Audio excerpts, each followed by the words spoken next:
શું બનાવી મમ્મી? એકદમ છૂટી છૂટી સાબુદાણાની ખીચડી બનાવી છે, ફરાળમાં ખવાય ને એવી.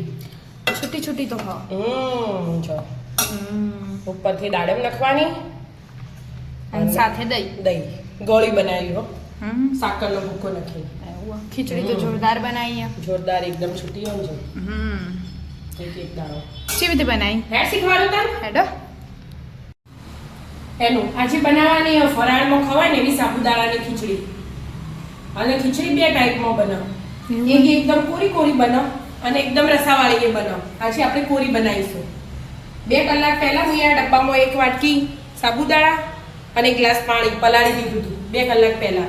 હવે બહાર કાઢી દીધા મેં, એટલે આટલા પલળી ગયા. જો સાબુદાણા મસ્ત છૂટા છૂટા થઈ ગયા ને, હા એવી રીતે. હવે આપણે સાબુદાણાને બાફી દઈશું. આ પાણી લઈ લીધું તપેલી.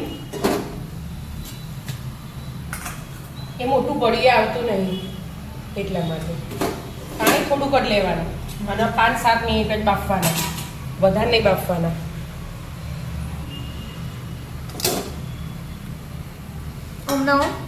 આમના ઉપરથી ઢોકી દેવાનું વરાળમાં બાફામાં, એટલે પોણી ઉપરથી જાય ને.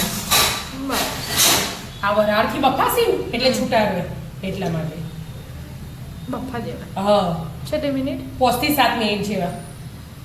આપણે 7 મિનિટ જેવું થઈ છે. હો બેટા 7 મિનિટ જેવું થઈ ગયું. જો આ બની જાય એકદમ ટ્રાન્સપરન્ટ લાગે ને. હા ટ્રાન્સપરન્ટ તો થઈ છે. એટલે લઈ લેવાનું. ગરમ કોરા થવા દેવાના થોડીક વાર. આ બાજુ આપણે મગફળી શેકી લીધી છે અને એને કચરી અને વાટી દેવાની મગફળીને.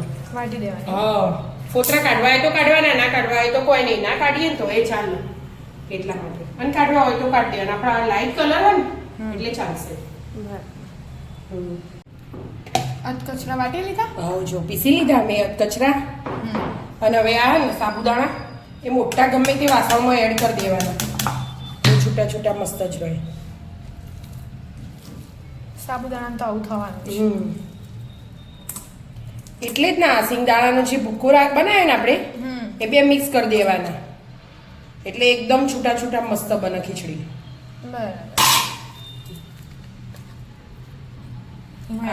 આમાં જ એડ કરી દેવાના. હા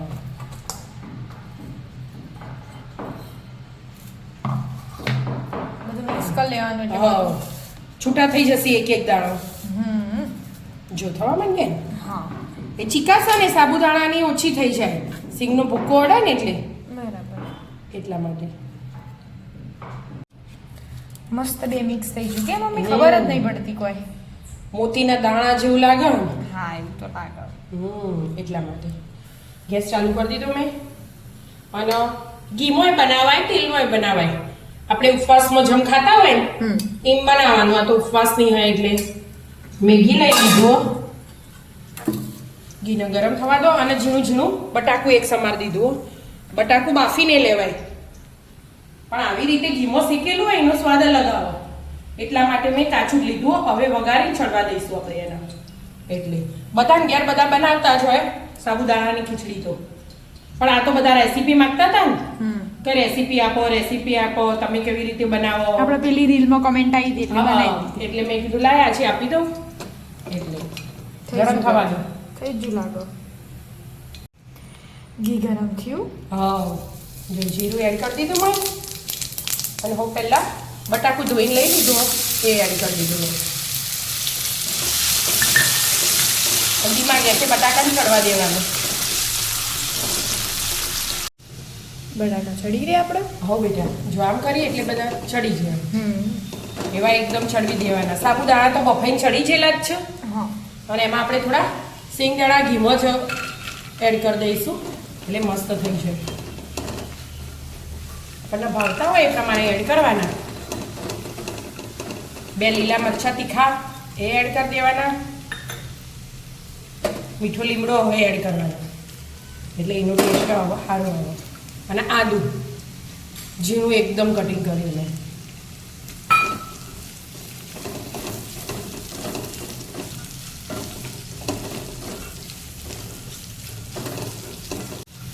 બધું ચડી ગયું હવે હવે આપણે સ્વાદ પ્રમાણે સાબુદાણાનું અને બટાકાનું ને એ બધાનું મીઠું એડ કરી દઈશું ફરાળી. બરાબર.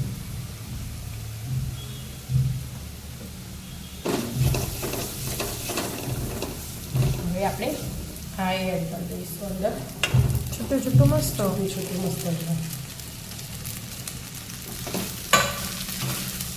બધાની બનાવવાની પદ્ધતિ અલગ અલગ હોય. આવી રીતે બનાવીને ટ્રાય કરી જોજો કેવી બને. એકદમ મીઠા મીઠા મસ્ત લાગે. ખીચડી ધીમો બનાવીએ એટલે સ્વાદ અલગ આવે. હા એ તો છૂટી જ છે ને. હા. સાબુદાણા છડવેલા હોય એટલે આપણે વધારે છડવવાના નહીં. ખાલી બધું મિક્સ થાય તારજો છડવવાના હોય. તેમાં આપણે દળેલી ખોડ એડ કરવી હોય ને, હા જે ખાતા હોય એનો એડ કરવી હોય તો કરવાની થોડીક અડધી ચમચી જેવી અને બધું મિક્સ કરી દેવાનું.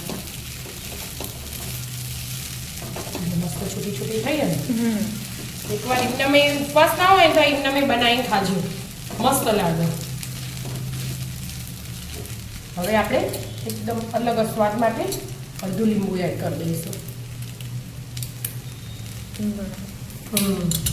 અને લીલા ધાણા ધાણા તો તૈયાર. આવી જાઓ મિત્રો મસ્ત મજાની ફરાળી સાબુદાણાની ખીચડી ખાવા એકદમ અલગ જ રીતે. મિત્રો અમારા વિડીયો ગમતા હોય તો લાઈક શેર અને સબસ્ક્રાઇબ કરજો. રાધે રાધે.